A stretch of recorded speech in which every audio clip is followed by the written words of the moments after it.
What's up, everybody? How you guys doing this morning? Welcome to the 2025 kickoff for Masterclass Central Florida. Thanks for coming. Can y'all just give yourselves a round of applause for making it out here this early? We've been doing this thing a little over 8 years now, which is freaking crazy to think back. It was, I don't know, 8, 9 years ago, we were thinking about it and we were like, there weren't a lot of places that you could learn objectively from agents from different brokerages actually sharing what they're doing without an ulterior motive or agenda. And it was always like someone's trying to recruit you, or somebody's trying to sell you something, or they want you to join their brokerage, or it's only featuring their brokerage, or it's only featuring their people, or they put all the good people with the person that's not that good to make the person look good. Like, they're not objectively looking at data. And what's nice about Real Producers is we have no political brokerage board affiliation. We have none of that. We're completely objective. We just look at data. So our job is to highlight the quote unquote real producers in the industry, the top 500 agents in Greater Orlando. And this little idea has spread from being something we started in Indianapolis, spread into Orlando, but now it's been franchised in over 125 markets. And Orlando pretty much leads the charge with anyone there's only a few of them, but you can start to see them copying the masterclass and popping up in places like Tampa and up in Indianapolis and all sorts of places. So give yourselves a round of applause for making this event look so cool. And so if you don't know what Real Producers is, we make a magazine about and for the top 500 agents in Greater Orlando. It's kind of a badge of honor because they can't pay to put their name on the front or to be inside. It's based off their actual sales that we confirm. And what's cool is that we do 4 private events a year. One of them is the Orpies. The other 4 or the other 3 are like social events and parties. And what's cool about it is years ago when we started, people would say, "Oh man, how do I get an invite to the party?" Or "I want to come to your next one." And we'd be like, "Sorry, sell more next year." And that wasn't always fun. So what we realized was, instead of just telling people to go sell more, we would build a bridge where the people that hit the top 500 would just come teach exactly what they did and how they did it without an ulterior motive. And that's how Masterclass started. We started downtown at Harry Buffalo. We moved to Enzion Theater. And now this is our first year here at Venue on Lake Lily. Is it pretty cool so far? Y'all like it? Give them a round of applause. And we're ironing out the kinks. So anything that's not perfect, bear with us. If it gets hot, like, we'll turn the AC up, or if something stops working, we'll run up here and fix it. So we're not, this is our first time here for the year too, our first time with this system. So we're winging it too. We're going to do the best we can. I know TJ is going to grab the reins and do a lot of today's session. And because he teaches people to sell so much real estate, and his team did, like, I wouldn't say about $1 billion post-pandemic in real estate sales, which is pretty badass. And a lot of these people weren't even in real estate. So I know that they are trained like Navy SEALs at sales. And I know Dominick is pretty similar too. He's very process and system oriented. And I know Corinne has just been crushing it. I mean, she was doing $20 million a year plus as a buyer's agent, and then kind of felt like she hit a wall and totally pivoted to being a seller's agent, and has been averaging 20 million a year for, I want to say, the last over 20 million a year for at least the last 3 years. So she's done 80 million in her first 5 years, which is pretty nuts. And who else we got? We got David Buckles too. Y'all give him a round of applause. He's going to be speaking. David and I go way back. He used to run Bad Marketing. BAD Marketing is what we called it, by the way. He's a great marketer. It's a play on words. And we used to teach classes. He'd come up here and teach about social media and digital marketing. People were always like, "Bring Buckles back. That guy's badass." So he jumped into real estate investing pretty full time around the pandemic. And the dude has been buying and selling like dozens and dozens and dozens of homes like every month or two, and flipping homes, holding homes, doing kind of anything in the investor world. And he's got a lot of insight about his forecast about the 2025 forecast, we'll say it, from an investor's perspective. Anyone excited to hear from an investor instead of just a bunch of agents? And also a bunch of badass agents. Give it up for them. So we've got about almost 100 preferred partners that support the Real Producers platform. We're going to get to 100 soon, by the way. So if you know somebody, tell them to hit me up. No, but we have almost 100 partners, and these people represent the best of the best. So nobody's here by accident or because they brought bagels or donuts. And speaking of bagels, I'm going to figure out where the bagels are shortly. So sorry if for anyone that was hoping for a bagel, we'll figure this out. But they didn't just bring bagels or donuts. They support the platform on multi-year commitments. And what's cool is all the people that aren't realtors in this room are referred by other top 500 agents. So if you are a vendor in this room and you're not one of the people that's part of Real Producers, I won't put you out. But if you are here and I notice you, I'll probably kick you out. So you might as well sneak out when you get a chance later. I'm not actually referring to anyone. I didn't see anyone. I just figured I'd throw that out there. So anyway, long story short, we're excited, and these people stepped up extra to make today happen in this venue with the video. And by the way, this will be recorded from 4 different cameras, and they edit on the fly. Could we give it up to DStewartProductions? If you've ever missed the masterclass, go on our YouTube page and you will see them, and they do a ridiculous job for what they're doing live. And if you need live video or you need video, you should hit Dave up too. He's also a world-class saxophone player. So when you do a appreciation party and you want to woo everybody, this is the guy that'll serenade the crowd. So anyway, we've got a bunch of people that made today happen. I'm going to bring them up here. Y'all come on up here. Let's put this line right here instead. These are the sponsors that made today happen. Are these mics hot, or do I need to turn them on? Yeah, come on up. Come on up. Are y'all wanting to go in front? Would you rather go in front? Will that be okay for video? Okay. Yeah, let's line up right here then. Y'all want to come down here? Yeah. We're just going to go down the line. They're all going to take a minute, tell you who they are, what they do. Make sure you follow them. Make sure you meet them after. And I'll just give you Shay. You can kick us off. You seem ready to roll. Is it on? It is. I had to put my emotional support one up. Feel that. Rick, what? Good. Hi, guys. How are you? You guys look good. Happy New Year. If I'm a stranger to you, my name is Shay Walker. I am a branding photographer, which means I get the photos of you when you want to look good, connect with your audience, market yourself, make people fall in love with you and want to work with you. So branding, lifestyle, headshots, everything. My branding session is called the Vibe Session, which means it's a little bit different than a photo shoot. Feels different. It's fun. You know how to use the images after. You feel confident in your content and you feel confident in yourself. And it's so much fun. I also own a branding studio, which I do some of my sessions in as well. It has a podcast, video, and content studio within it. You can know all about me, what I do, who I am, my work on my Instagram at Shay Walker Photo. I post a lot of my special sessions I do in my in events in my studio as well. So definitely follow me there. DM me because I love to yap, obviously. So any questions you have, I'm here. So happy masterminding.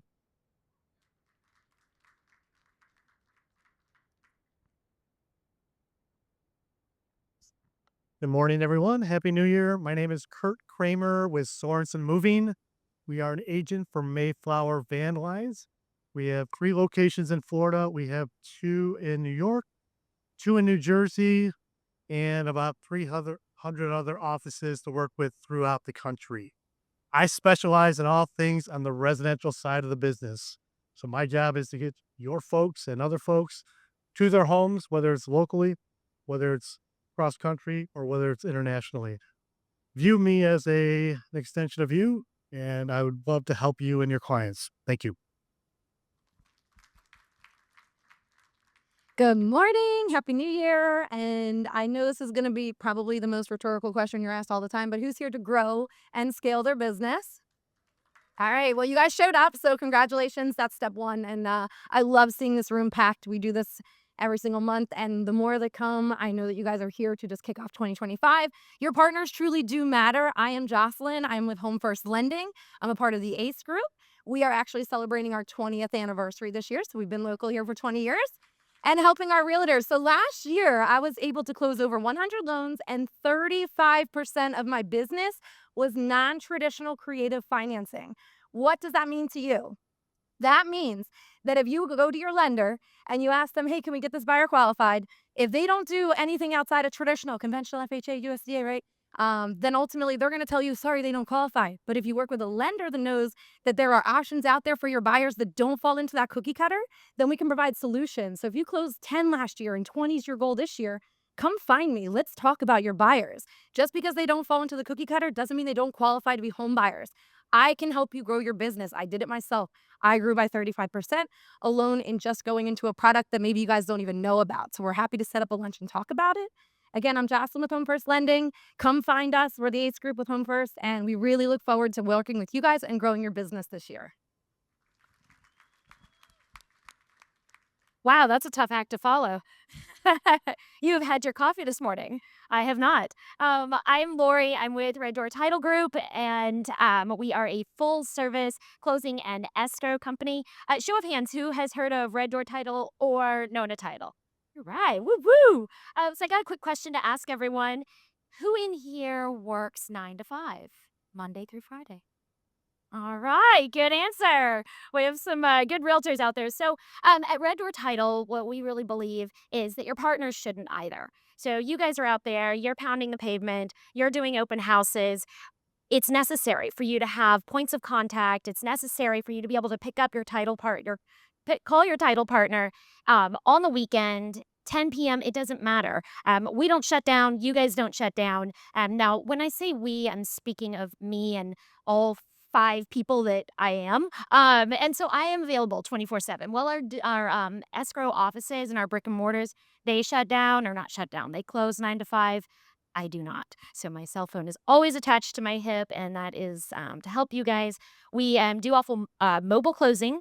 We also do not charge for any of that. So we can pretty much close anywhere that you want, a restaurant, an office, a brokerage. It doesn't matter. We're not going to hit you with any additional fees to do that. So that's just a courtesy for you. We do offer the marketing support as well. So if you are starting up or even if you're a seasoned agent, Love it. it can definitely be costly in doing these sort of things. So co-branding with your partners, title insurance, Give it up. blending. We're Oh, even- okay. All All right. right. Are we gonna play the music? I mean, The rest of you guys, we have 60 seconds. Oh, I know. Actually, 60 seconds. it's my first time sponsoring. I didn't know it was 60 seconds. Let's give it up for her for being her first time sponsor. Let's give her a big welcome. You rocked it. No, you're great. Let's just keep going, though. It's also going to be my first time speaking in front of you here, but we've been here for years. Go Birds. So I'm going to steal a little bit of a speech from another famous Mike Schmidt, who was the greatest third baseman in, professional baseball. I left Haddon Heights, New Jersey 7 years ago with 2 bad knees and a dream to work in real estate. And here I am now working for Central Florida's largest and most trusted home inspection company. I work for Central Florida Building Inspectors. We have 19 inspectors out in the field every day. We cover Ocala all the way down to Sarasota and Flagler all the way down to Melbourne and everywhere in between. So whatever your needs are, we're a one-stop shop. We can help you out, everything but septic, because if they ain't pumping the tank, they're not really checking it. So don't get fooled by that. Love it. So Give it up for Mike, CFBI. Thank you, Mike. Hi, Victor Vore here with DeVore Design. 2025. Happy New Year, everybody. First masterclass of 2025. I want to send a message to everybody. I think 2025 should be the year of positivity. I see way too much. There's way too much negativity on social media. It's easy to complain about something. Instead of doing that, who here had someone make a positive experience on their business or a positive influence in their business last year? Whether you're a realtor, whether you're a vendor, do me a favor. Send that person a text message, send them an email, make a post on social media, and thank them for having a positive influence on your business. Let's go that route for 2025. Also, there's a QR code that you're going to see up here. It's also on the side of the coffee cups. Scan that QR code. You get $75 off any DeVore Design services. Our photo services start at $150. Who here has a listing coming up in the next 90 days? Love it. Let's give it up for Vic DeVore. Scan the QR code. Oh, and let's illustrate this. Quick selfie. We got to take a group selfie. Look, I got the flash on and everything. Cheers to health, wealth, and happiness in 2025, guys. A photo bomb. Awesome. Hey, let's keep it going. Moses. Is it hot in here? Am I just really nervous? I don't know. Jesus, yeah. Can you tell her to turn the heat off? I don't know why it's pumping heat right here. Okay. I am also just nervous as well, just to let you know. How you guys doing? I'm Mosin with Florida Home Photo. Hello. Not only do we offer next day turnaround, free drone photos with every package, but we also work with some of the biggest names in Orlando real estate. 2 of them being on the panel today. Shout out Corinne and TJ in the back. If you don't know who they are, they're absolute killers. For 2025, we've got big goals. It's just to make really visually appealing short form content on Instagram and on TikTok, and we want you guys to be a part of it. So we're giving away 5 free premium social media videos to the first 5 people that book. It's super easy. You'll see our QR code pop up. You can scan that or go to our Instagram, which is just Florida Home Photo. Check out our work. You're going to book a shoot, type in the promo code ORP, and it's yours. That's $195, absolutely free. And that's for the first 5 people that want it. And that comes with scripting, directing, telling you what to say, how to walk, what not to say, and how to look good on camera. Thank you, guys. Awesome. Man, alrighty then. Hey. So what's up, people? I love y'all. Heather Hurry and Richard McKay with Pillar to Post, the Jeff Mackey team. So home and commercial inspections. I'm gonna do this. Working 9 to 5. I mean, she said it, so I figured I'd sing it. So listen, let's do start out. I'm just gonna hop on what Vic said. Positivity breeds positivity. So we have seen so many experiences over the years, right? The home inspection can seal it, kill it, all that good stuff. But we have some examples that we want to share with you to educate you. I'm just giving you a little carrot. Come to our table at the end of the session or whenever you can. We've got some good examples like polybutylene, knob and tube, cloth wiring. So if you just want a little bit, the real deal. And actually, he found them. I didn't. But anyway, come see us. Love y'all. Hockey team, Pillar to Post. I'll make this quick. I'm an OG on here. My name is Monica. I'm with Assured Partners Insurance. We're an insurance brokerage representing over 25 insurance companies. So my goal, my team's goal is to get you guys to the closing table. We know insurance has been a pain in the butt these last couple of years. Talking about positivity, it is looking a lot better this year. We are seeing that we're leveling out on the insurance rates for homeowners insurance. So that will be a good thing. We have a lot more carriers opening up. So you guys should see a lot more options other than Citizens. If you want more information, reach out to me. Again, my name is Monica with Assured Partners. Thank you. Love it. Love it. All the way. Also, by the way, if you're a 35 under 35 winner who's still looking for your awards or plaques, find Mosin after. He's got a box in his car, and he'll get it to you. Let's give it up for all the sponsors that are here. Also, we're going to give a giant round of applause as well for Orlando Estate Sale Ladies. We got Steve Bell with Harding Bell International, and we got Tori here with Hatfellow Productions helping with all the setup and sponsoring the event and sponsoring tables. Can we give them a round of applause? All right, y'all ready to kick this thing off? Oh, we got to also give a 1, 2, 3 clap to 2 of the top sponsors that did not make it out today. Let's give a 1, 2, 3 clap for Rick's team with Artesian Title and Blue Haven Pools. 1, 2, 3. All right, y'all ready to start?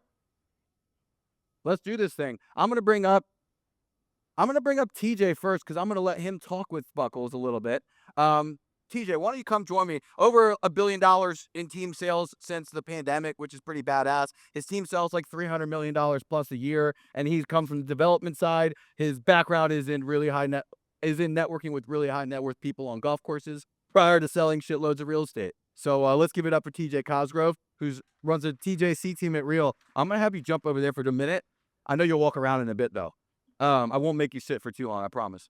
Let's bring up David Buckles. He has 70-ish stores right now, runs a team, constantly flipping whatnot, but he's going to tell you a little bit about his 2025 investor forecast on the real estate market. Let's give it up for David Buckles. Pick a chair. I'd say right here, probably. You can go right here, man. Center. You want to ask him the questions? You want me to ask him, TJ? This is a hot seat. Yeah. At some point, by the way, where's Dan at? Can one of you run in there and tell her to cut this? Like, obviously it's not working. Can you run in there and tell her to cut this? It's pumping like heat. Like it's impossible to sit here. I've already cut it on there, so it's not working. It doesn't. Yeah, I don't know what's going on, but definitely didn't ask them for this, and I've asked them like 3 times to stop. So we'll see what happens. Somebody maybe tell that lady that we'll keep coming back if they can figure out the heat. All right, let's get. And Dave, can you turn his mic on? All right, David, let's just start real quick. Let's tell them a little bit about your backstory, what you manage right now, what your operation looks like, and what you do. Right on. Yeah, my name's David Buckles. The Central Florida native, born and raised here. As Aaron mentioned, back in 2017, we launched a company called Bad Marketing. Build your brand, attract more customers, dominate your market. That was our acronym. What we did was we focused on the realtors and the real estate. We actually ended up getting a bunch of realtor clients and real estate investor clients. And over the years, we had real estate investors, we had wholesalers we were running Facebook ads for that were making like 50 to 100 grand a month. I was like, these guys are paying me $1,500 a month to run their Facebook ads. I'm on the wrong side of this. So I've been licensed in real estate since 2008, and that's what allowed me to kind of like communicate and help the realtors a little bit better because I understood the process. I wasn't just some internet marketer. So eventually I fired my Orlando clients, ran all of the ads for ourselves, and I had some partners in 2020, and we did retail, we did investment, and we did about 86 deals in 2020. broke off from those guys and I went full time on my own in the real estate investment space. And we did land flips, we built houses, we've done wholesaling, we flipped the houses, we own houses, we have mobile home park now, and we just continue to grow and continue to evolve, and that's kind of where we are now. I guess I'm interviewing you today, Dave. Yeah. Aaron threw me in here, but I love this stuff. First of all, happy 2025 to everybody. And I don't know if you're excited for it, but I'm glad to get 2024 behind us. Even though it was a successful year, it wasn't as good as 2025 is going to be. So I hope you guys all feel the same way. And with that, I think interest rates are going to start falling at some point, which will help us all out. But so with your background, Dave, the investor side, when people are looking for investors, because how many investors are out there? You the only one? No, there's a lot of us. Yeah, and what are you looking for? Good deals. Good deals, right? Do we sell good deals? Every's a good deal because someone put their ink on the paper, right? I had an agent. I still have an agent. His name's Brandon Ramirez. And when Brandon was starting out, he did $100 million in 5 years. But when he was starting out, he came to me and he goes, "I don't even know if this is a good deal." And I said, "Did they contract it?" And he says, "Yeah." He says, "But I don't know. Is this a good deal for them?" I said, "They wanted it." So in your industry and with you, what you're looking with your background, like where are you going for your properties right now? So we did a lot of marketing, a lot of direct to seller marketing. We did TV ads really heavy in 2023. And that really helped us solidify. I was a sponsor for Real Producers for almost like 5 years. So we did a lot of intentional networking with realtors. And in 2024, we cut off all of our marketing and only dealt with realtors and wholesalers. So we were able to stack all of our portfolio in 2024 directly from realtors, directly from you guys. Because I tell agents all the time, I feel like homeowners look at investors like the used car salesman. Like, hey, we're just over here trying to steal houses from old ladies, hopefully mess up some probate situations and get a good deal. No, that's the farthest thing from the truth, because a lot of times when people called us, they had no other option. And I would always tell them, hey, you can get more money dealing with a real estate agent, right? Yes, but I don't have time. I don't have and there were a number of reasons why they had to choose people like us. And listen, I've lost a number of deals to people who are willing to pay more money for houses. And at the end of the day, like you said, if they put their name on the paper, if I put my name on the paper, it's a good deal for me. And so that's the thing with investors and agent relationships, is like everyone's appetite is different for investing. Everyone's risk appetite is different. Everyone's financing situation, whether it's all cash or leverage, like everyone's situation is different. So the numbers can number to the individual. And so that's what we spent the last year doing, was just kind of developing strategies as the rates went up to how do we build the portfolio? How do we grow and scale? Because the whole time, 2020 to 2022, all of the people who cared about me and my success were like, "Dude, you need to hold more properties. Every 5 you flip, just keep one. I got gold. I'll figure it out. I'll keep them. I'll keep them." Well, 2022, summer of 2022, we all know what happened with rates. 3.5, 7 overnight, and I lost like $100,000 on 2 houses.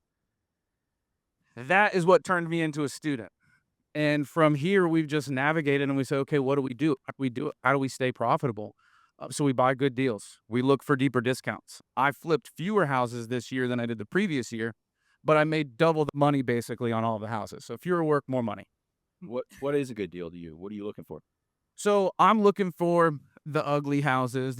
Everyone says it, right? The worst case, the better. That's what we look for. But at the end of the day, it's all about dollars and cents. If I can get something close to 50, 60% of our projected ARV, and I have a decent rehab budget, and I can stay under the 75% of ARV threshold, if I plan on keeping it, I'll do that deal all day long. And I'll keep it tight.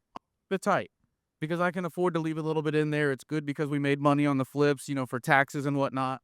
But that's typically what we're looking for with a hold. But then any flip, of course, we want to insulate our margins.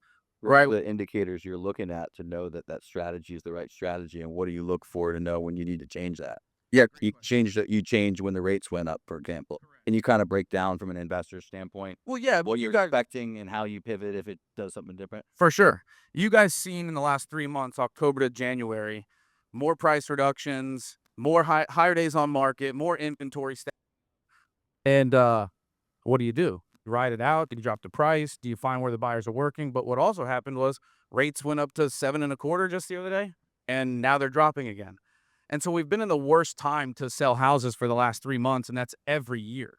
And so it's not a surprise that we get through this cycle, but you have to adjust while you're in it. So we had some listings that we brought to the market a little later than we wanted to, priced it well. We had to do some price reductions, and then when we did, up under contract right around ask price. So we just try and find where the buyers are at. They're so sensitive to the rates that if the rates drop, or go up 1 week, I'm dropping the price to make the payment the same. Yeah, so if I can add to that, so you guys are buying and selling in what period of time? Buying, rehab, selling. Depends on the extent. So we had some contractor issues the last few months, but we had 2 rehabs that we did in 6 months. So I mean, I'm roof down to the actual trusses, replumbed, rewired, all new windows, new like full rehabs.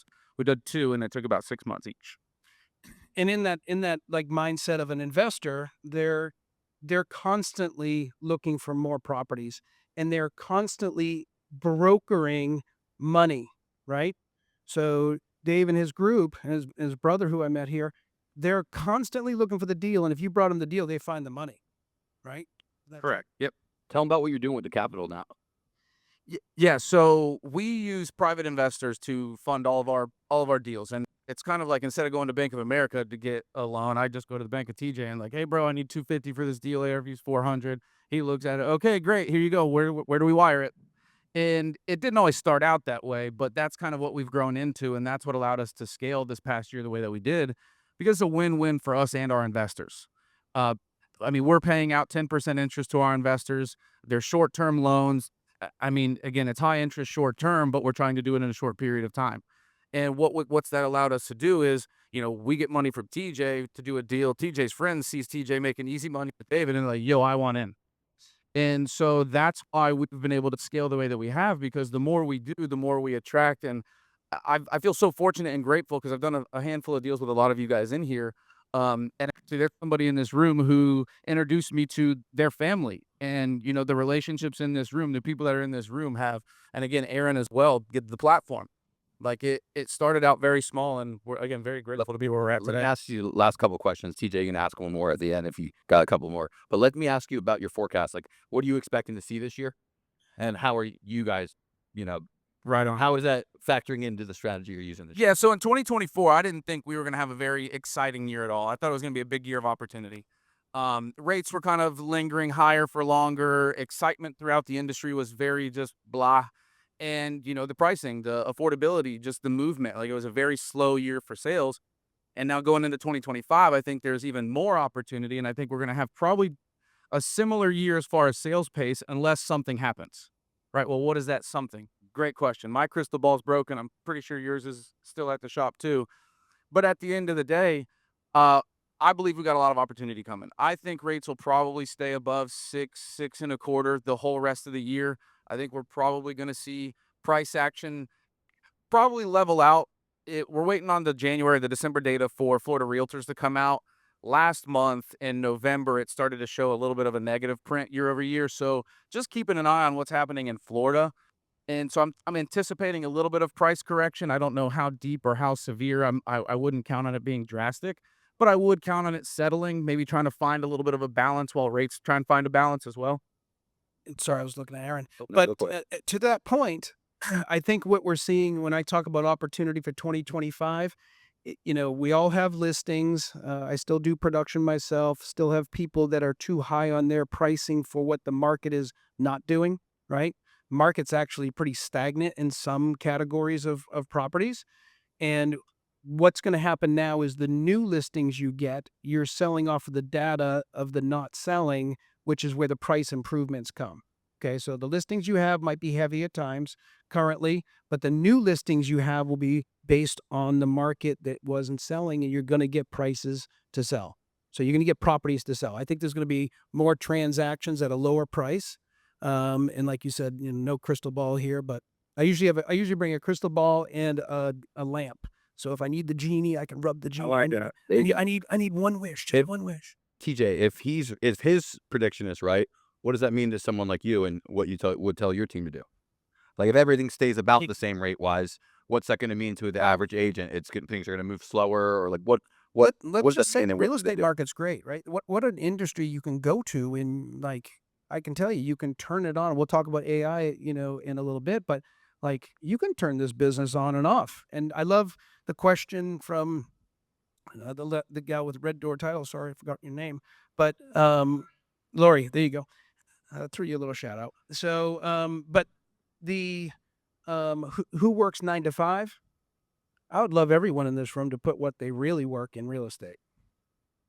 Do you really think it's 9 to 5? No. Do you think it's more like 5 to 9, kind of thing? Like, if you start logging your hours, I'll go off topic here, Aaron will catch me, but if you start logging your hours, I think if you put more time into the right areas, you get more return. And then you have more, not work-life balance, but work and harmony. There's no such thing as work-life balance in this industry. That's right. Don't blame me. I didn't pick your job, right? I got the same one. Yeah. And also one more thing before Aaron kicks me off, as far as like what we're planning and what our strategy is.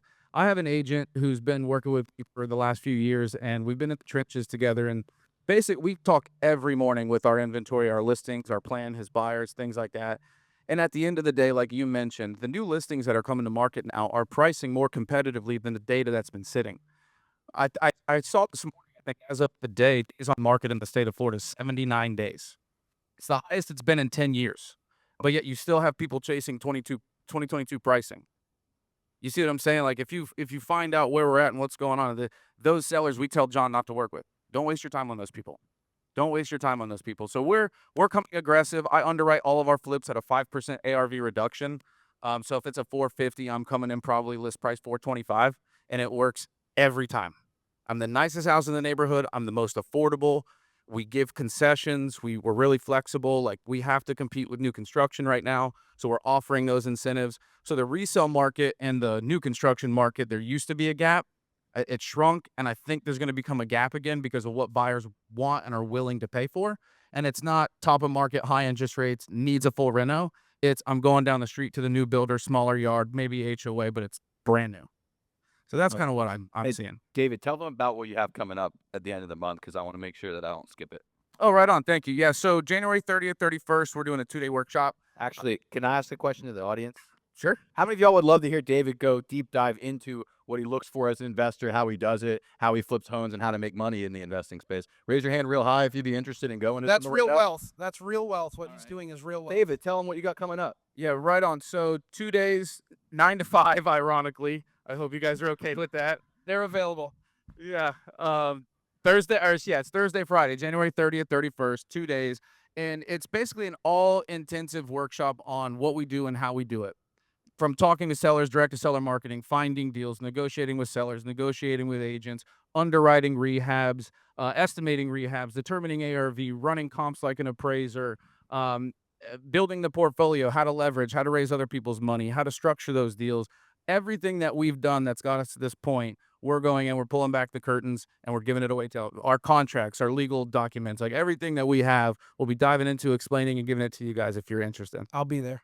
I'll be right on. That is really gold stuff right there. Just to tell you guys, like, being in real estate now, I'm the dinosaur here, right? I always like to say that, but you get deals come to you, and sometimes you've said to yourself, "Wow, that's a good deal. Let me go see if I have a buyer who wants it," right? It needs to be your deal. If it's that good of a deal, you're in real estate. This is what you do. You're going to have things come to you, and you're going to say, "I don't have the money." That's not an excuse. Don't use that one ever again. Say, "How can I find the money?" Yeah. How can I find the money? And Dave is an expert at it. And he used to be an agent, too. And he's going to teach you on it. Listen to me. I need to brush up. I'm coming. Hey, where do they get info? Or should I just send it out? Hit me up on Instagram. Find me on Instagram, David Buckles. I think I got a link in the bio there. Fidelity National Title's a partner on that one with us. And they're, thank you for your support, guys. But we do this every year. We've done it 3 years in a row. This is the first year that we're actually charging. We used to do it for free. We had a great time doing it. And the reason we're charging this time is the same that you charged for tickets here today, right? A little bit. That goes to charity. That's right. Okay. Well, you made money. All right. That's a... Yeah. Any so you want to share or make sure that they know? I got one more question if you don't. Go for it. I got plenty to say. Mistakes you see agents making from how you analyze the market. I know you're always joking about agents saying things.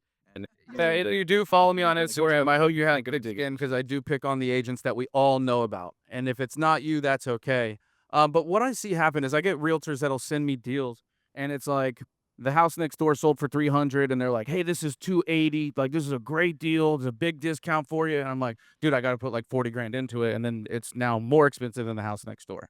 Just because it's cheaper than the house next door down the street doesn't mean it's necessarily a good deal. Again, understanding the numbers behind what it takes an investor to buy an investment property will help you determine those things faster. So you're not wasting your time. You're not getting investors to roll their eyes. I would just say understand who your investor is and what a deal is in that neighborhood. Love it. Understand the numbers. That's it. I mean, you guys are the real David Buckles. Let's give it You got Buzz. Thank you. Buckles Capital. If you need to invest in somewhere or you want to learn, hit this guy up. Thank you, brother. TJ, you ready to keep rolling? Let's keep going. You want to bring up Dominick? Yeah. Where's Dominick? That worked. Dominick, you ready to roll? There he is. Let's give it up for Dominick Florio. I could give him a better intro than that, but his team sold 100 and what million? 126. 100. I was going to say 26. I just didn't want to get it wrong. Team sold 126 million last year. He was in the top 5. He's been in the top, I don't know, 200 agents or so in Orlando every single year for the last since we started ranking it. But a few years ago, decided to move out and open his own team and get into a leadership capacity, and he is just straight slaying it. His team is badass. Everyone from his office raves about him. I did an interview with him and I posted about it, and within like 15 minutes, they were like 21 top 8. It's like, we freaking love Dominick and he's the best, and writing all this crazy stuff. So I was like, dude, we got to get you on a panel. Aside from the fact that interviewing him, I was like, this guy has way more personality, but swagger and also understanding of the business and systems and the right attitude. And I was like, man, you got to talk to some agents and fire them up to start the new year. So that's not the same bio that you gave me, but I think that'll work well enough. Let's give it up for Dominick Florio, the Florio Group. Hey, good morning. Remax Town and Country. Good morning. I think I'm supposed to have said like, "What's up, Orlando?" or like something. Yeah, do it. You want to? You want to? Hey, hey, video guys, you guys could get this real quick. Let them do it. You want to do it? Hey, we got to do it. Might as well. Ready? Yeah. You say, "What's up, Orlando?" I'm all go crazy. What's up? There you go. Make sure you like it when you post that radio. I mean, I really appreciate being here. Let's talk about. I'll just start. I'm gonna let TJ do most of the talking. Let's talk about how you got into real estate and kind of give us the snapshot, the story, the backstory, and then the snapshot of where you are today. Oh boy, how I got into real estate. I'm gonna give you guys a short version, but it was accident. It was 100% an accident. I went on a vacation trip. I was working for a major retailer, one of the top retailers in the U.S., and went on vacation and decided from vacation I wasn't going back to work. Kind of scary. Had a 4-month-old at home, new wife, and decided I was quitting my job. So came back here, had a buddy of mine who was a broker, and literally we were having a drink one night, and he said, "What are you going to do?" I said, "I don't know. I got enough money for a couple of years to kind of figure things out, but I'm not going back to work." And he said, "Man, get your real estate license. You'll be good at it." I said, "I'm not a salesman. I don't want to sell things, you know." I said, I don't know anything about real estate. I literally knew nothing about real estate, and got my real estate license because I had just time on my hands. And sheesh, here I am sitting here today, 10 years later, licensed, 7 years full time, and I would never have expected to be sitting in this spot. Amazing. Yeah. Amazing. Can you guys hear me? Yeah, my bad. My We mic got went a off. new So- microphone. But I figured if you want to jump in. He's got 3 in his pocket. Wait, actually, real quick, before TJ takes off, tell them what your business looks like today. What you guys are selling, who's on your team, how it's structured. Yeah. Business is, gosh, if business is business as usual. And I would hold that mic close just because the live stream people can't hear, even though the people in the room probably. Sure. So yeah, business today is a team lead, run a team of about 20 agents. We try to keep it 20. I don't like the messy middle. Over 20, below 50 to me is kind of like that messy middle with agents. So I like to stay kind of lean and mean, and that's kind of what we've been building over the past couple of years, and that's my end goal. But we got a team of about 20 of us right now. I know we just hired 3 more this week, but 2 full-time admins, and just a bunch of awesome agents. So that's kind of where we are now. Very good. Sounds like you. And I talked to Dominick for the first time the other day, but I've seen his numbers. I've seen his team. I've seen his growth. Even looking, we all can see everyone and how their growth patterns are. It's super impressive to see, where you came from. But to correlate to Dominick, like we all started somewhere where you didn't know anything about real estate. We thought it was a good idea to get in, and we got that little piece of paper. At least that's what it was back when we had candlelight taking it. But we got that piece of paper and it says we're Florida licensed, right? And here he is now, team leader, 20 people. Talk about like the early time for you and going from an agent trying to figure things out to like getting to where, like, what do I do with my day? Yeah, great question. So, I like I said, transition. I knew nothing, right? So the first thing I did was I knew how to run a business. I ran a big company. I had 500 employees. I knew how to run a business, and the first thing I thought was, well, how do I create a real estate business? I don't want to be the guy that's here that just closed a couple deals. I want to create a business that this is going to be my long-term goal. So what do I do? So the first thing I did is I invested in myself and I hired a real estate coach. I firmly believe in it. I still think to this day it was one of the best things I've ever done. I found myself somebody who was basically an accountability partner and kind of gave me some direction because truthfully, what happens? We all get licensed. If you go to a traditional brokerage or, most of us end up in a place where you get dropped off and it's either sink or swim. You got to figure it out, right? So here I am sinking, essentially. I was going nowhere fast with no direction. So I hired a real estate coach. From that real estate coach, I figured out I needed systems. I need everything, right? So I had to learn how to do my job. I had to learn how to put myself out there. And for those of you who are in that same spot, we'll probably deep dive into some of that stuff later, but just kind of developing a plan. You got to put a business plan together. What is my year going to look like? It was terrible. I mean, when I tell you terrible, it was terrible. There was times where, sheesh, I was so tired. I took a nap on the couch one day and my phone rang. I missed a very important call, lost a deal, and my world fell apart. I mean, it's, going to where you're not used to seeing your savings account in the peaks and valleys, to where you're used to, here and going into sales. You've got to have a business plan. You've got to visit it every single week, if not bi-weekly, no more than monthly. And you've got to make sure that the market conditions and what you have going on is still in line with your business plan. So that's what I had to do, is create a plan. What goes in your plan, and what should they be doing? Now, my plan is a little bit different, obviously, because I run a team. I've got my own personal stuff, and I've also got the agent side of things. But inside my plan is exactly what my day looks like. How many phone calls are being made? Am I hitting that target? How many connections am I making? Am I hitting that target? This year, I think face-to-face is going to be even more important, which we've been talking about at our brokerage and our team here the last few weeks. So it's like, how many face-to-face meetings did I get? Did I hit that goal for this week? So when I say have a business plan, you've got to do your time blocking, right? Figure out what the hours of your day are going to look like. Look at your hours of the day and scale that out. So am I hitting my time frames? Am I hitting the goals that I'm hitting inside those time frames? And am I using my time wisely? And if the question to that is no, next week's business plan needs to change. Okay.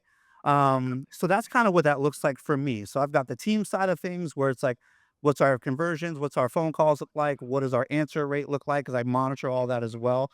What does our appointment rate look like from when we get an appointment set to actually meeting with them? And where do we stand with that on on hitting our goals, right? If we're only making so many appointments and we're not making enough of them, how do we expect the conversions, and how do we expect to hit over 200 sales, which is our goal this year? So just kind of getting detailed and specifically what your day looks like, and getting to the office every day at 9 o'clock. First one on the door, last one out. And all my top producers that are sitting here in the front row, they are also first ones in the door, last ones out. And they will find something during that day to make sure they're utilizing their time wisely to find business. Does that sound like a guy who started knowing nothing about real estate, how to put all these systems together? Right? This is the track that you can get onto. And if you don't want to be a team leader and you just want to sell really good real estate, you still need a business plan.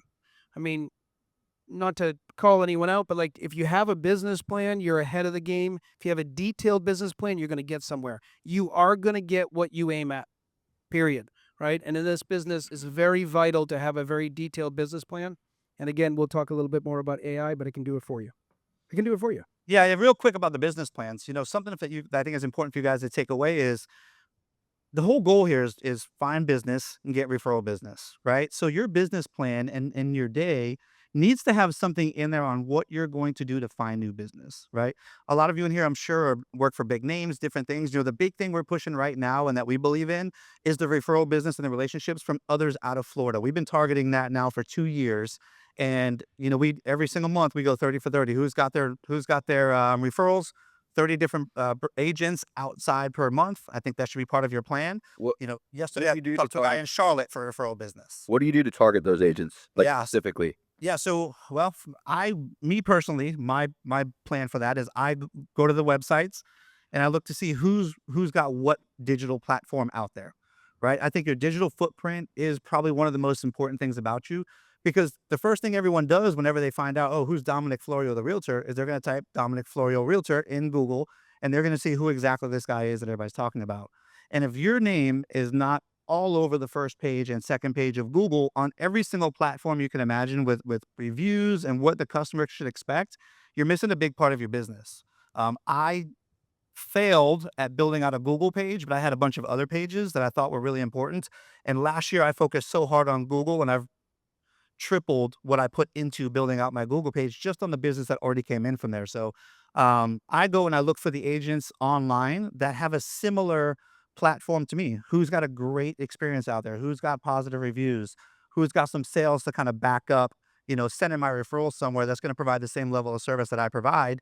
Because ultimately, in return, when I send that referral business out, I'm expecting to get referral business coming up, and I'm going to follow up with those agents every quarterly, and I'm just going to call and make my hellos. One of the agents in our office does something pretty awesome. You guys probably heard her name, Stonebreaker. Some of her team members are here today, but she does I think it's Margarita Mondays, and referral agents all get together for 30 minutes on a Zoom call that they're all together, and they have margaritas together, and they stay in contact. So it's about putting that time into building those relationships. And then also when you make those connections, you got to nurture them, right? And stay in front of their faces and be part of that. So digital footprint, I think, is very, very important for that. That's huge. Like, does everyone like referrals in their business? Yeah.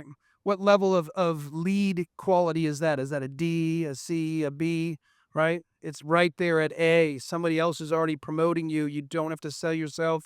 You're not sitting in front of a seller saying, you really should list with me, right? Right. Versus all these other people. No, it's somebody referring you. We have a huge referral business as well, and it just comes to us, and it costs us nothing but follow-up on the prior buyer or seller that we had. Even sellers we reach back out to. It's amazing the number that come back and say, you know what, we think we want to be back in Florida. Yeah. It's amazing. Great job on that referral business.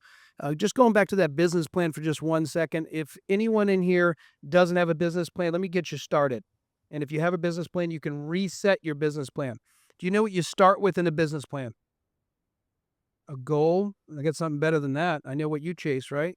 Come on, Blaker. What do we chase in this business? Do we do it for free?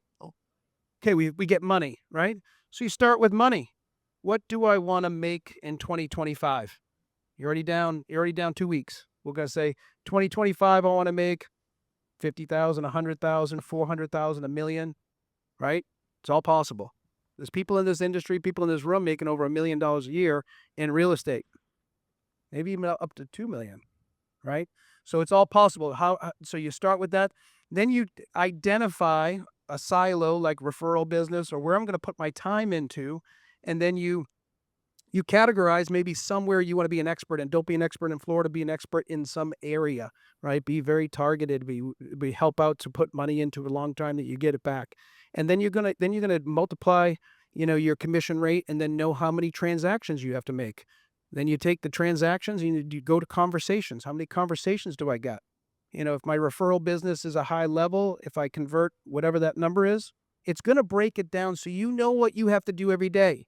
So you're not waking up going, oh, let me turn my computer on. We all have done it. Let me get my call. What's a low average? Let's say an agent has no clue their numbers. What do you tell them on a low average to expect? I mean, my brand new agents easily do 10 deals per year. I mean, I don't think I had a new agent last year that didn't do 10 deals. But it's you've got to stretch, guys. I mean, if your goals are comfortable, they're not right. You've got to stretch yourself a little bit further than that. Do you break it down to context too? Or do you have different daily activities that they have to? I'm sorry, say that one more time. Do you break it down to context well, or you have different activities that you measure your team doing each day? Oh gosh, no, our team is very, very different where it's measured by phone call conversion. I mean, it's a lot of different things. But I think I kind of touched on some of that already. The whole matrix. It is a whole metrics. Yeah, we have spreadsheets and everything that literally tells everybody how they're performing and what they should expect as far as even conversions, right? From what they're doing and what their production is. I've just got systems set up to where when the phone call rings, it kind of already categorizes and goes into spreadsheets and different things. So, it's very easy for me to sit down and do our one-on-ones monthly and say, hey, listen, based on your performance, you're not going to hit your target. One of my favorite is one of my agents who's here today. Her goal is 60 transactions this year, right? Now, both of us think that's a lot, but I love it. Right? Because every single day she's there and she's putting in the work and she's doing everything right. Her calls are on point, everything is on point. And if the market continues to go and if we keep doing what we're doing, which is consistency, she very well can do 60 transactions in 2025. And I definitely believe it's true. I'm going to ask TJ, how would you break down? Let's say an agent wants to do, let's pick a simpler number. Let's say they want to do 24 or 40 or something. How would you break it down? What would the averages you'd have them use? 60 is possible. I got agents that done 70. Yeah, what averages would you have them use to break those numbers down? It depends on the. Like, can you run us through? Like, let's just say you have an average agent, you're not totally sure their number. Let's just say random person you get paid on your value. So the more you know, the more you're going to earn. Period. Right. The more you know, the more you're going to earn. So, and how much time you put into that, and then what your feeder system is. How many people need leads in the room right now? Who needs people to contact them saying, "I want to buy real estate"? Like 7 of them. Did you see that? Did you see that? All right, That's why half you guys need in them. that case, we're not going to do any kind of lead gen and how to get free leads. Let's talk about the sales process. There's some conversion problem in here if you don't need leads. Right. But the thing is that new agents, doing 1 per month, I think is a very good, healthy target. And how they do that, but they can ramp that up. Like I said, I had a new agent. He went from brand new to 100 million in 5 years. And it was a good 5 years through, some better market conditions. And I think last year he did 22 million. So he's still on pace. But I think that's hard to measure, Aaron. And I think also part of that, Aaron, comes down to systems. What are your systems? What do they look like? 100%. We're a big systems team. I mean, without the systems, guys, I would fail. I would fail miserably. I wouldn't be sitting here. We would have literally no team whatsoever. Like, it really all does come down to systems. And you guys have to have your systems.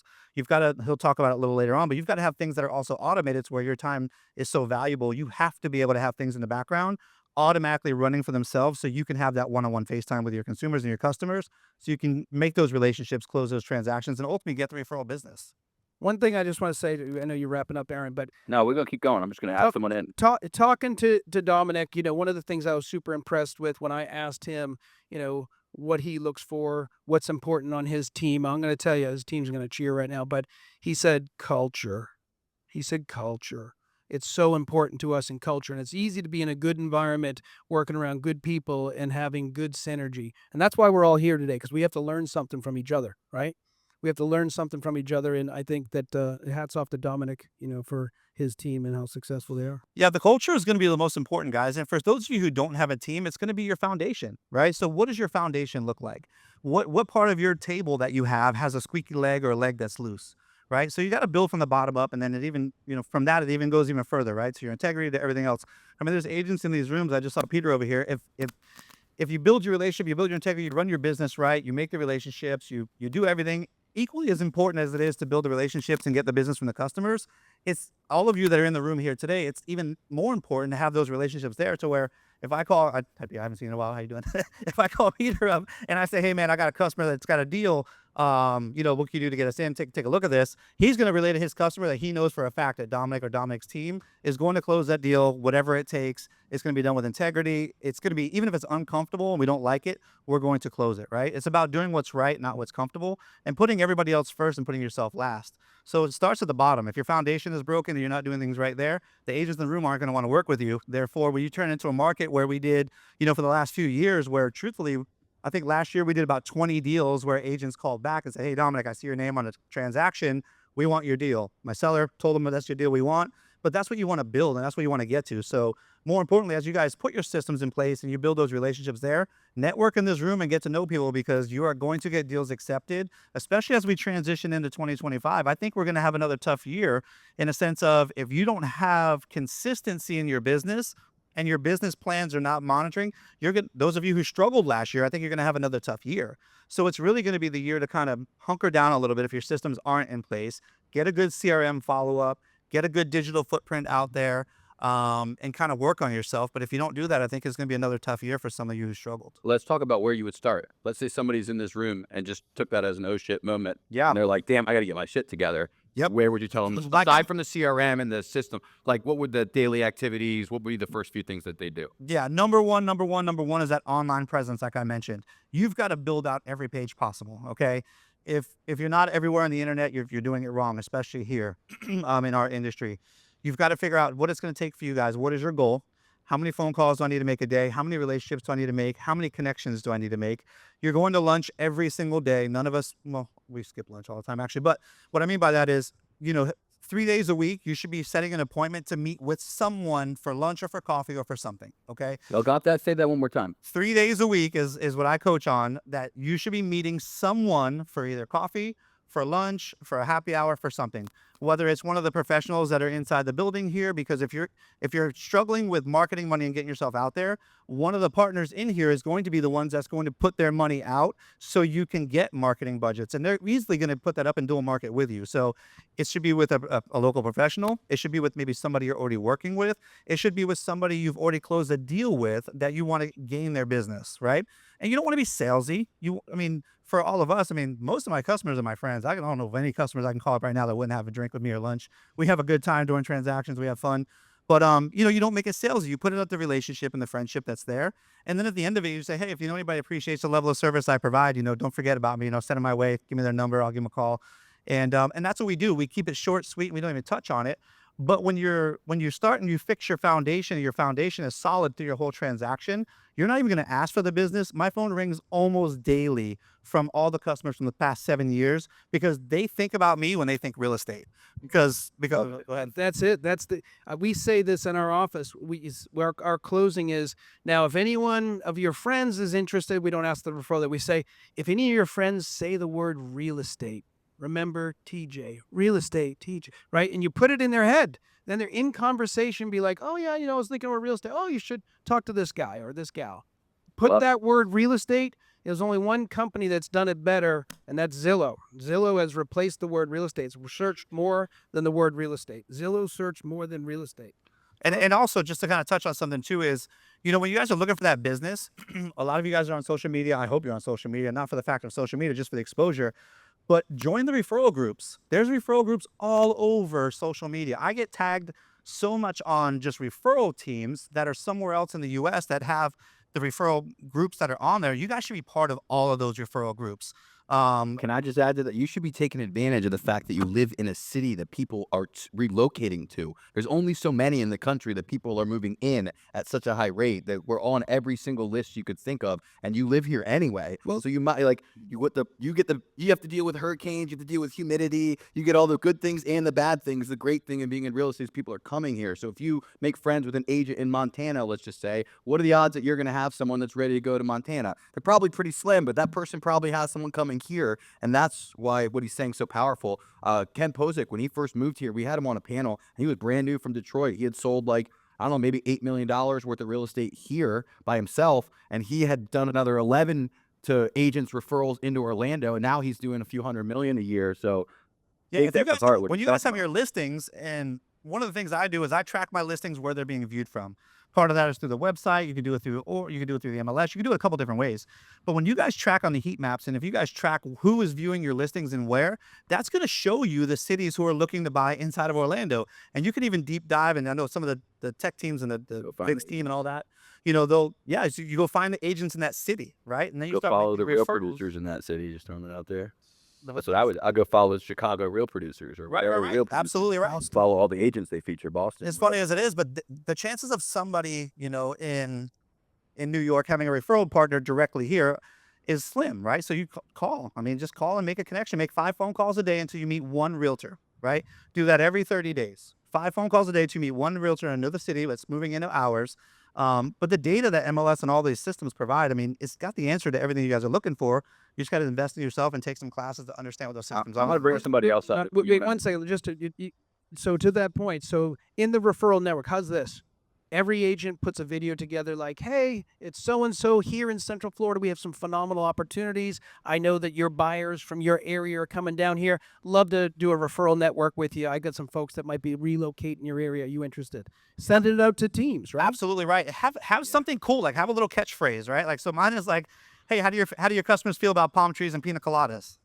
Just have something that kind of grabs somebody's attention whenever you talk to them.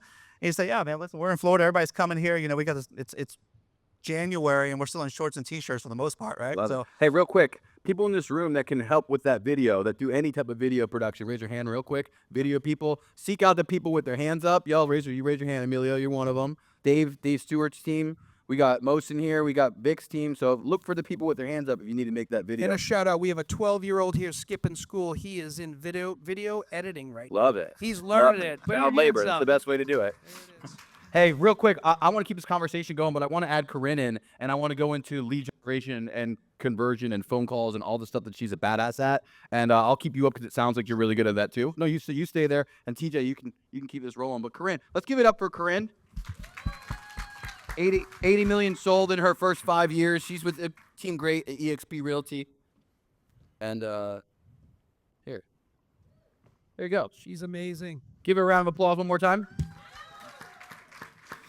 All right, TJ, you could roll with it. I know you got this. Well, this is really cool for me to be on stage with Corinne because I knew Corinne, I don't know how many years ago it was. It was a minute or two ago. And so I met her through a transaction. And she had these great buyers, and she came and visited me. And she came to my hood, which is down the south end of town at Reunion Resort area. So we're kind of masters of that. And she's like, this is my first time in here.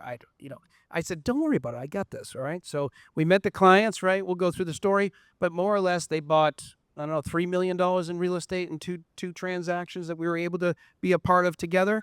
And now, I don't know, maybe 2 years ago, I ran into her and I said, hey, how are things going? She's like, I just killed it. I just did 24 deals. I think it was like 6 months into the year. I was like, wait, what? How are you doing that?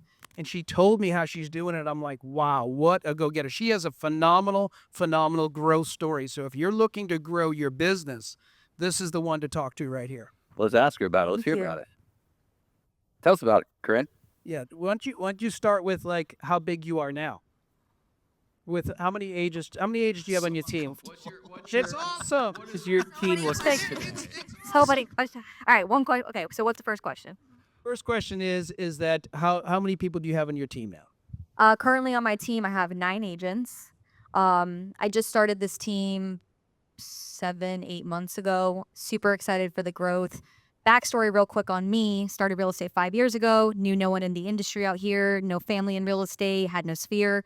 So I was like, I'm just going to make a bunch of friends with a bunch of strangers. So cold calling is my niche. It's my bread and butter. And it's how I've generated about 90% of my business is by picking up the phone, calling people who don't even know who I am, right? So I know a lot of people are fearful of that. But at the end of the day, we're humans who help other humans reach their goals, right? So that's my mentality going in it with the calls. With that being said, Aaron kind of filled you guys in, started as a top buyer's agent. I did $20 million in my second year in real estate as a buyer's agent. Income cut in half the next year because everyone knows rates went up, right? So that was fun. And then I like what you said about hiring a coach because that's exactly what I did. I met my coach on an airplane that I was not meant to be on, right? Universe is always working for you. And he told me he took 30 listings in 30 days. And I was like, here's my credit card. I need you to coach me like today. So that year after, I took over 50 listings and closed $25 million in sales. And that's what inspired me to start my team because I had a big problem. I had too many listings. I was carrying about 20 listings at one time. And I was like, I can continue to try to do this by myself, put these systems in place, or I can serve my purpose, which I believe is being a teacher and a healer and helping others and inspiring the masses. So I started my team and that's where we're at now. Absolutely phenomenal. So, and with that, let's go into a little bit of details because everyone wants to know how to do those things. Because there's different silos: referral network, mastering that, pay dividends forever. You do it through expireds, right? We hear about it. It's a niche that I've never been into, right? I have my other silos, and hearing her and how she goes into it. Like she's an expert at it too, like and an expert at the conversation. A lot of folks, and we talked about this before, is they're fearful of the phone. You're fearful of the phone. You're only fearful of the phone if you're not service orientated, right? She's service oriented. I'm here to help. I see that you have a problem. You weren't able to sell your property. Tell me a little bit about it. Did you receive any offers? Is that kind of the conversation, how it goes? Yeah, I mean, I like to say when I'm doing these calls, I go in actually not being a realtor. I go in being a detective. I actually went to college for criminal justice and didn't end up doing that, so have to make it up somehow. But I go in getting real curious with people. I'm like, why didn't this property sell? What's going on, right? So I love building rapport with people because when you get real curious, they get real curious, and you guys are both confused together. So instant rapport. Then from there, I don't even become a realtor again. I'm a doctor now. I'm like, all right, here are the list of solutions I'm going to essentially prescribe to you on why I'm able to help you. And also, I let them know that I'm not here trying to earn their business. I got to make sure I can even help you out, right? Meaning, I tell people, I'm like, if I can't help you, I'm not going to waste your time. And people love hearing that. They don't like being sold on something, right? They like just feeling like you're genuinely there to help. I always believe in leading by authenticity. And then after, I'm the realtor, right? I'm showing up at the appointment, being a service provider, seeing if I can help them out. And it's honestly been life-changing for me and my team because, guys, these are people who tried to reach a goal for 6-8 months and then it failed. And now they feel like their goal's not reachable and you can come in and be their superhero. So to me, I think it's one of the coolest niches on top of many others that we do. But yeah, detective, doctor, then realtor in a nutshell. Super cool. So with that, you have your systems in place, and there's a ton of systems. How many expireds are there per month here in Central Florida? Good Lord. There are so many. It's not. What does that mean? Opportunity? There's a lot of opportunities. So just in 5 counties alone, I would say we're probably getting anywhere between 50 to 100 expireds a day sometimes. It's a lot, right? So it's cool to sit here on stage because we're not each other's competition. There's enough business to go around. And with the changing market, there's more expireds, withdrawals canceled, FSBOs, for rent by owners, probate. There's a lot of opportunity out there. I guess people just aren't really trained on where to go get them. And there's plenty of systems, right? I have a system to find the list of data and I just contact that data every day. It's great. We hear about it, but nobody has the pathway to do it. I bet you if you reached out to her, she'd be like, hey, this is how you need to start. So if you're looking for instant business, you can research it, you can find it. It's better to source it yourself for a while and then ask folks. Let's hear about how, Dominic, who does your team call and where did your list come from? Oh God, I'm not calling expireds. That's a whole nother business that I'm not built for. I wish I could. That is truly a talent. It's amazing, and kudos to you for building that. That's a lot of hard work. So I don't know, guys. Over the years, our phone just rings. What I've done is I built relationships with the biggest names in real estate that just send business to me. I'll pay some referral fees on it. I'll pay different things. But my phone rings every single day from consumers going online and just clicking to see a house or looking for an agent. I've got stuff that comes in from Zillow, Redfin, HomeLight, Realtor.com. Literally, you name the platform, it comes in. I've even got lenders who have pre-qualified buyers that call us directly, and they're coming across into our platform and just clicking on it to meet with us, who have pre-quals in hand. So when I tell my agents they don't know what it's like to be a real realtor, because I was the guy who was changing clothes with Randy Adams, 7 years ago in the summer, knocking on doors and making flyers. I built a business based on the fact that my phone rings because of the relationships I have with some of the biggest names in real estate. Love it. That's fantastic. Love it. Love it. Let's talk about the phone call, Corinne. Let's talk about what you're saying. Let's talk about the objections you're getting. Give them a little bit of meat on what you're doing on the phone calls. No, of course. So, with an expired, what I like about it, I love going for the low-hanging fruit in real estate. And you guys, it's super easy to start this side of business and take a listing within 2 weeks because I've done it and I've watched my agents do the exact same thing. So again, going in, being a detective, being curious, I never start out the call saying, hey, my name's Corinne, I'm with EXP Realty, how are you, right? Instant, you're going to get hung up on. My script is essentially a list of really qualified questions because at the end of the day, I value my time. I promise you more than I value theirs. And I need to make sure that this is a listing worth taking, right? So I'll go in getting real curious, like, why didn't this house sell? They'll usually, open up a little bit about it. So the phone call kind of starts like, hey, so are you the owner of 123 Main Street, right? I want to figure out that they're the correct owner. Yep. Hey, did this property sell or is it off market? It's off market right now. Okay. Why didn't this house sell, right? I'm going just asking a lot of questions. How many showings? How many offers? Where did the price come from? Did you make that up? Did the realtor make that up? Was that a combination? And then, you have to get really deep on someone's why. Someone's why is a really important indicator if they are a consumer that you should dedicate your time to. So the 6 reasons why people buy and sell don't change, right? Marriage, divorce, kids, death, job promotion, job demotion. It's one of those 6. So ask them, why are you trying to sell this house? You even have to sell this house right now, right? And then they'll open up about their why. Yeah, I'm trying to sell because I'm getting divorced. I can't stand my husband. I don't want to live with him anymore. I have one client like that right now. And, their why, I ask them how important it is to them on a scale of 1 to 10. And if they're anywhere between a 6 and up, all right, perfect. Then I go into a list of solutions that I have. I have, unique marketing services. I have unique teams. I have unique systems in place. I have easy exit listing solutions. I have a multiple commission tier structure, right? All stuff you've probably all heard of many, many times in real estate, except I've just branded it more to me, which at the end of the day, every single human in this room is their own version of their own brand. So that's how you differentiate yourself. And then I let them know, hey, I'm going to do some research on this home because I can't quite figure out why it didn't sell, right? And I'm going to be honest with you and give you clarity on why I didn't think it sell, because there's 4 main reasons why houses don't sell. Number 1, of course, is price, condition, location, and timing, right? Those are the 4 main reasons. And of course, marketing, right? You get iPhone photos on a listing, horrible description, can never get in the door, it smells really bad. Like, that's good reason why the house didn't sell, right? And I could figure that out by just dissecting that. Then I'll usually schedule an appointment, phone call, Zoom, in person, and then just be honest with them. What are you saying to schedule the appointment? Run us through like a conversation. Aaron, he's over here. Okay, so basically what I do is I just let him know, hey, I have all of these solutions. I'm going to dissect it, understand why your property didn't sell, and I'm going to come, I'm going to be in the area tomorrow. Can I meet you at 5 o'clock, right? If they go, no, okay, well, I'm going to put you in my schedule anyways because I make sure the appointment's set. And guys, I love leveraging phone call and Zoom, believe it or not. And I say this humbly, I have closed a lot of listings without even being in front of the consumer, without even seeing the house first, right? I've done that many times because I set a precedent that we are going to work together because I'm going to guide you to figure this out, right? But getting in person super important because 80% of consumers will work with the first realtor that they meet, right? That is a statistic. So get in person. Don't let it go any longer than 3 days before you get them on person or a follow-up call. We go through all the information that I found. And best qualifying question you can ask a seller when you're on the phone with them is, hey, if you like A, B, C, D, if you like the way I do business, is there any reason why we couldn't do business together? And I don't know where Jamie is. Jamie's right there. He probably loves that question, right? Because it's a question that gives them the answer. No, I don't see why we couldn't do business together, right?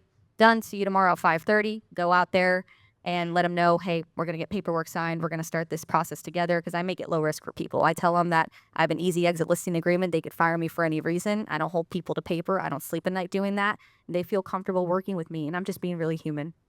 I think it's also important, if I may, Aaron, one of the things that realtors do wrong, in my opinion, is we talk too much, right? So when she says, hey, I asked the questions, I want you guys to hear, ask your question and stop, okay? You will learn so much if you just shut your mouth, okay? So I coach our team on it. I hear my team's phone calls. I listen to them. I'm like, guys, you've got to stop. Like, you're trying to be too much of a salesperson instead of, like she's explaining, listen. You're going to learn so much from just listening to what they're saying. And then you're in your head, you should be spending your time strategizing on what is my next approach to the way they're kind of answering their questions. But ask your question and just stop. Don't go too deep. One of my coaches used to always say, selling is much more, or salespeople always think it's about what they say. It's really always about what they ask. That's right. But then also about how well they listen to the answer. Most people are trying so hard to figure out what they're going to say while you're talking or what they're going to ask you next that they don't actually stop long enough to pause. And usually as a salesperson, it's actually a benefit if you pause longer than you should. Like, if you tell me something and I'm almost awkward and I stop and you're like, is he about to say something? Am I about to say something? Do I have to fill the space? Because then they usually do fill the space and they give you extra information that they weren't about to volunteer because you gave them more silence and more space and you just sat back processing what they were saying. And it's something that almost every day I see people don't do. And I see even good salespeople over talking when someone starts to tell them, oh, you want this? Oh, I know exactly what you need. They diagnose. And it's like, if you went to the doctor and you were like, yeah, my leg kind of hurts. They were like, okay, you need this medicine, this, and that. They might actually know, but you'd be like, they're not even fucking listening to me. Did they hear my whole problem? And I think it's the same thing as a salesperson. You don't just ask questions to know the answers so you know what to sell them. You ask questions so your prospect knows that you know the answer to sell them, so they receive your advice. Most of you are probably experts enough that when you hear something, it only takes a few words for you to know exactly what they need and diagnose it. The problem is they need you to know that you heard enough to diagnose it, and that's where the listening and shutting up comes into play. I just had to share that. Sorry, Pete. Speaking of that, Aaron, speaking of that. So you just have to, asking a question is what sales is about. If you ask a question, you can't be trapped into talking typically. So ask good questions. Be really genuinely concerned and be in the service mindset of, I'm going to help you out. And if I can't, you're not going to pay me. Yeah, something else too that I want to add to that is if you guys notice the one common thing from all of the vendors when they came up here, I've always talked about it with Richard and a few of the other guys that are here, is when they speak, you can feel their energy, right? I can't tell you guys how many times on the phone when I take over an expired, I take over a listing from someone else, or just meet with a consumer for the first time, I get complimented all the time on, wow, Dominic, I could feel like you've got a good vibe. I love the vibe. I love your feel. You love your energy. Like, be present, be there. Don't be you. If you're monotoned, you've got to change that, right? You've got to turn that work volume on and turn it back off once that call's finished, because they can feel that on the other end. So, and there was a great example of that with every single one of our vendors over here today. Love it. Anyone else have something you want to leave these agents with before we let Jamie bring it home? You know, guys, down the line, let each of you share. Real fast, I was loving the fact that Vic and some of the others were talking about the setting the pace for 2025. I came here with 2025, roll your sleeves up and adopt a positive attitude. That's really what I think 2025 is going to be about. You remove the emotion from whatever is going on, or and you know, the negotiation or whatever you guys are doing. Take the step back, remove the emotions, adopt that positive attitude, because I think you're going to need it this year, and it's going to actually take you guys a long way. Love it. TJ. I'll just say one thing is that I didn't get a chance to talk about AI and how it will revolutionize your business. Just from a show of hands, who's using ChatGPT out here? Right? Who uses it daily? Who uses it hourly? Right? You're going to use these type of tools in your business to craft everything for you. It's AI in the future will literally revolutionize your business, where your phone is ringing with qualified leads and people that are interested for you to solve the problem. It is coming like a freight train, and you will be your own Zillow. As many leads as you want, they will turn a suspect into a prospect, into a client, into cash. All right. So if I have to leave you guys with anything today, it's going to go more on the personal development side. And a lot of you probably have heard me say this again, but I truthfully think if you want to excel in this business, you got to be right in the head yourself, right? You can't perfect the business before you perfect the person. So make sure, if you don't already have it, you have a really good morning routine. You have a really good night routine. You're spending time. Your top 5 people you're spending time with are matching your energy. It's so important. I think it's the biggest reason why I've had the career that I've had, because I was always thinking just so much bigger than just the money, right? I was thinking about, how can I put myself in a position to serve my purpose, and what does that look like, right? So it's like going to a gym but not going to any of the machines.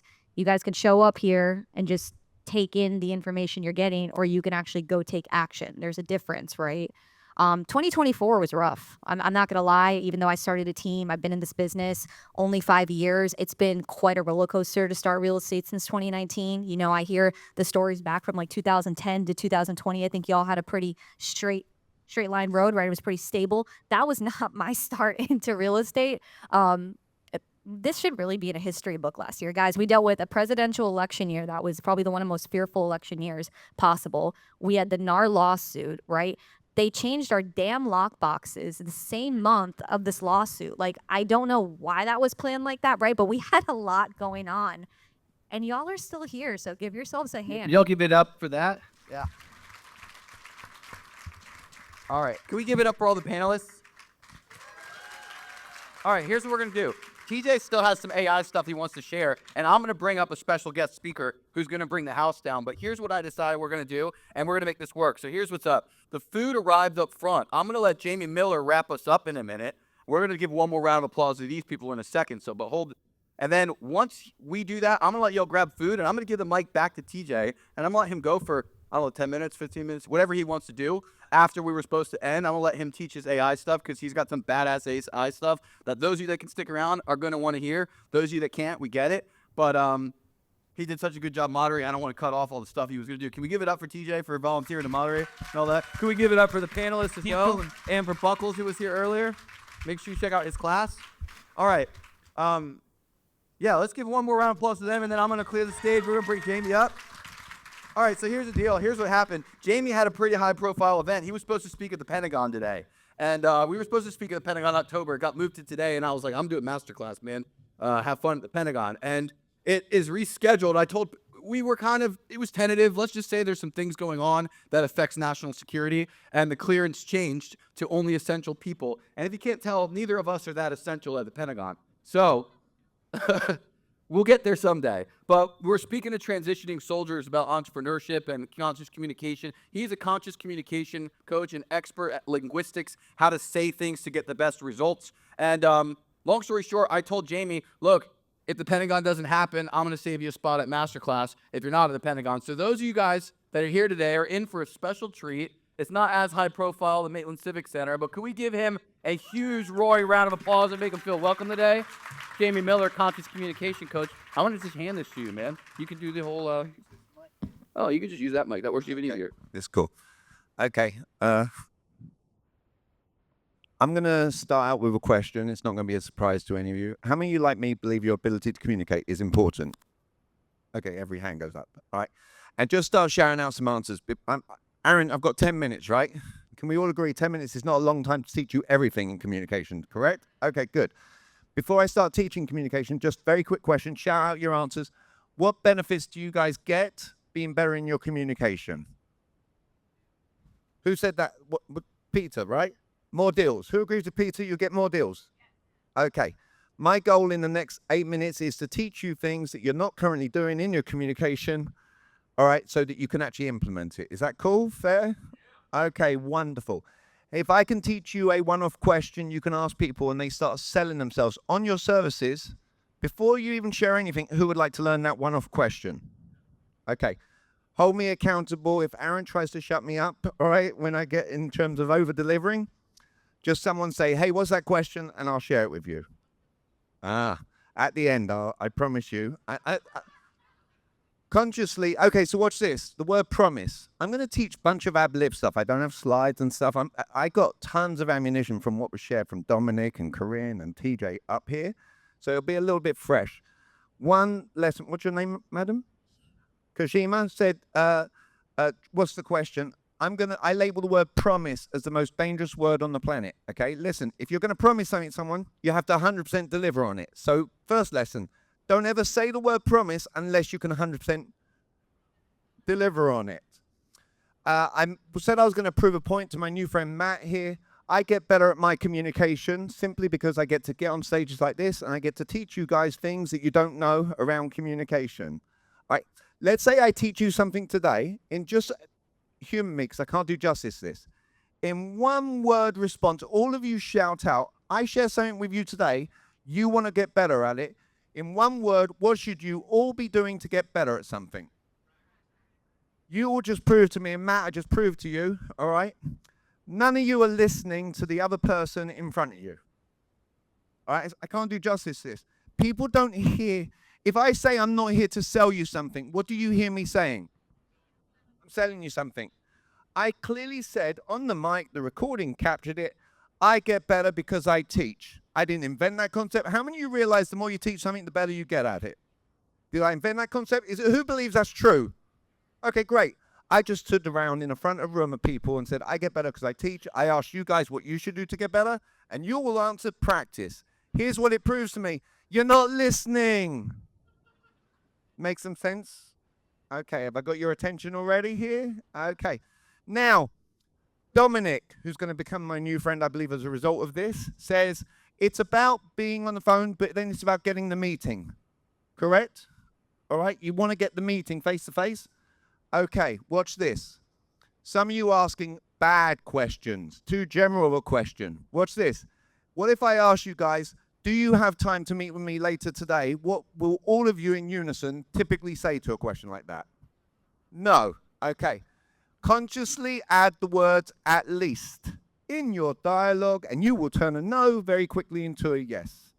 All of you right now, let's say there's something I can't teach in the next 8 minutes, and it will change your life. Would that at least be worth 5 minutes later on to meet with me?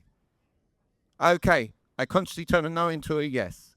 My goal in life, did you hear Corinne and Dominick say coach? Okay.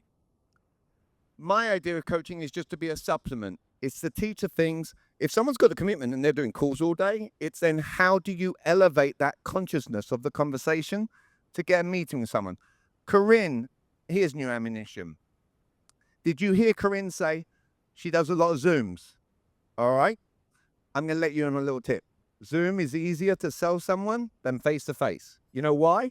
Do you know where they're typically sat If someone did a Zoom with me to try and sell me something, I'm sat on my couch at home and I've got a picture of Egypt, the papyrus of the Day of Judgment behind me.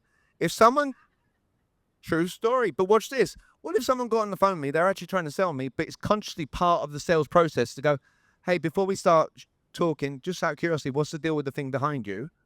Am I going to talk with passion about something that I've actually chosen that's going to go up in my home? Are you connecting the dots here on how much? It's not, what are you looking for in a real estate deal?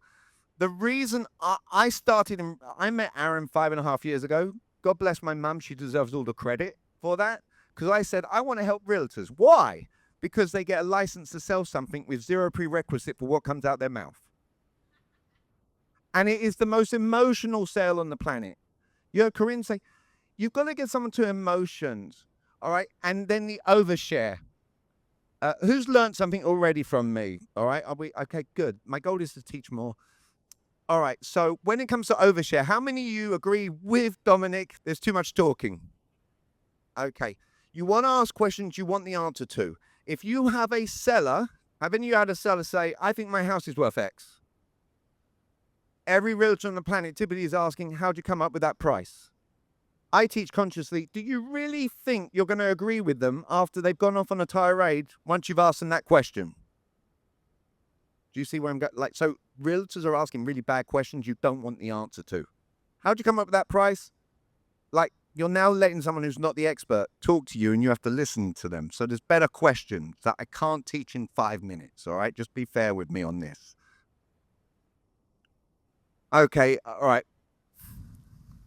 Funny. Okay. I'm going to try. How long have I got, Aaron? All right.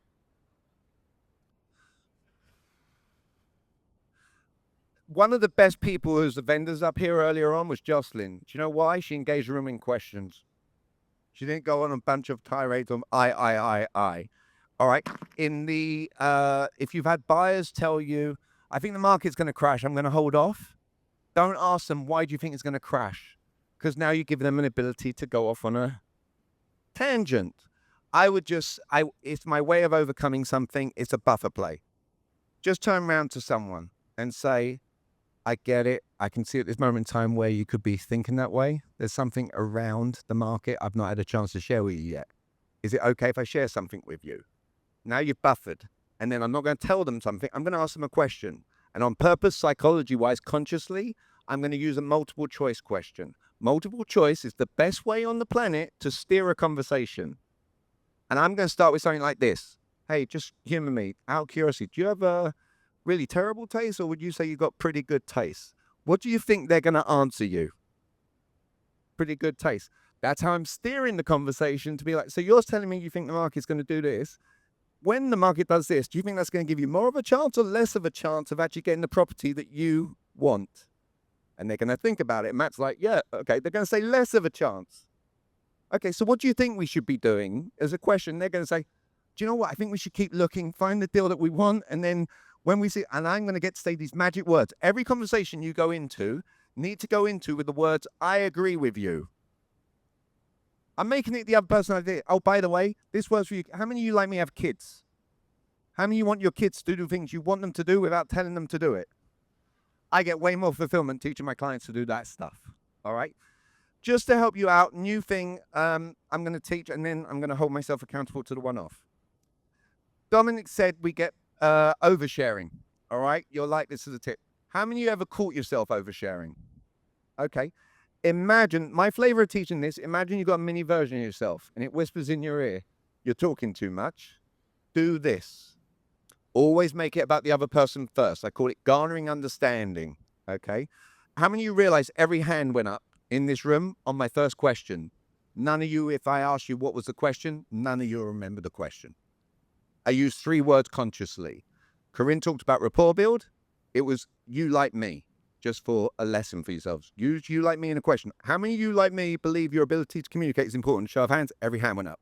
If you're a realtor, how many are you like me in understanding not all realtors are created equally?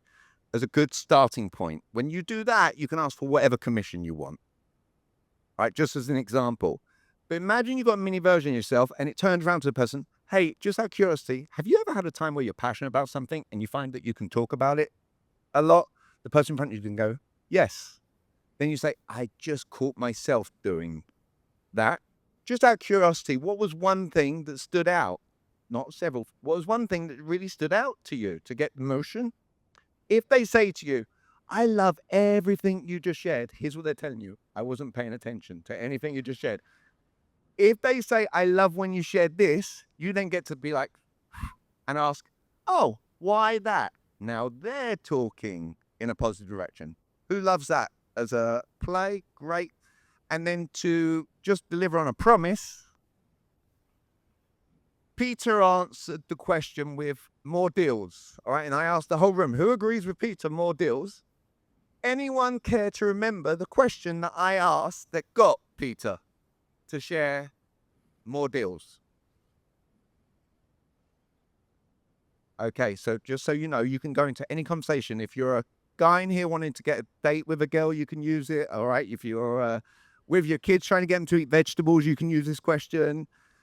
When you go into a meeting with your clients, to stop yourself oversharing, stop yourself talking, just say, hey, just out of curiosity, this is what I ask you guys. Before I share anything around communication, what benefits would you come up with to be better in communication? And then I shut up and I listen. More deals. And then if I want to elevate emotion, Peter, tell me more about that. And now Peter is talking. Watch this. The word believe. Who believes that I actually know more than you in communication? Raise your hand if you do believe that. Okay. If you ever run into someone who says they sell 10 out of 10 people, run away from that person. That's a lot of narcissism and ego there. All right. When you connect the dots and you believe that I can help you, that's where the word believe is the most powerful word that you can use in your vocabulary consciously. But you've got to consciously use the word believe. Everyone in the world will do what they believe. They will go and spend 300 grand at Rollins College. All right. They will go to a place of worship every week of their life. If you want to ask for business, you better be using the word believe at the end of your meeting. It will help elevate your chances and make it easier. And another word, sweet word. How am I doing on time, Aaron? Okay. I've got a cut. All right. Thank you very much for having me. I appreciate that. Cheers, man. What's that? Okay. I call this. Okay. All right. I teach this, that I call this the sweetest little word on the planet. All right. And if you consciously use it, it'll stop you oversharing. Halfway through a meeting with someone, just turn around to them. You're at their listing. You're trying to get the listing. Just turn around to them halfway through and just subtly throw out the word yet, consciously in a question. And just say, hey, have you heard everything that you need to hear from me yet to feel pretty confident that I can sell your home? You might get a surprise yes from the person, all right? Which makes it very easy to then say, that's great. The next step's very simple. I've already got your listing agreement. Here's what's great and so sweet about the word yet. If they say no to you, it doesn't end your dialogue. No, we haven't. That's still terrific. What would be one thing specifically that you'd want to hear so you can feel that sense of confidence? Have I taught you some lessons of things you can implement into your life? Terrific. Then that is my mission for today, was just to, and I'm blessed that communication affects every industry. Oh, I'm going to leave you one more tip. You can be on a phone all day long. Even Dominic said he doesn't deal with expireds. Okay, you can do this all day long. Watch this, and I'm going to leave you with a great tip here for those of you who actually take advantage of this. Find your golden geese. All right, Aaron is a golden geese. Why? He's one person puts me in front of many people. How many of you like the idea of having golden geese in your life where it's one person they put you in front of many? How many of you, where is everyone from the country moving to Florida from? Up north, typically. New York, right? New York. Just so you know, you can use the words at least very easily to get New Yorkers to deal with you in a much better way than what you're currently doing. So you don't have to deal with their impatience, all right, that they show you. Watch this. How many of you, and I bet you no hands go up, how many of you are proactively reaching out to podcast hosts in New York and New Jersey to be a guest on a podcast? I'll be shocked if any of you raise your hand to that. Right, so you're going to love me. How many of you find it more fun to be a guest on a podcast with your 15 minutes, 30 minutes than doing this a bunch of times? Okay. Do yourself a favor. Reach out, and I hope Dominic likes this to suggest to his team, or his team's paying attention to this. Okay. Reach out to a podcast host to you, Nigeria. Say, hey, do you guys seriously this is so many people who live in your neck of woods, to our neck of the woods. Would I be a beneficial guest to have to provide value to your listeners on what that's like? And they're going to be, oh my, because they're always. All right. I'm gonna you guys learn something from Jamie in the last 7-8 minutes. This is it. You reach out to them.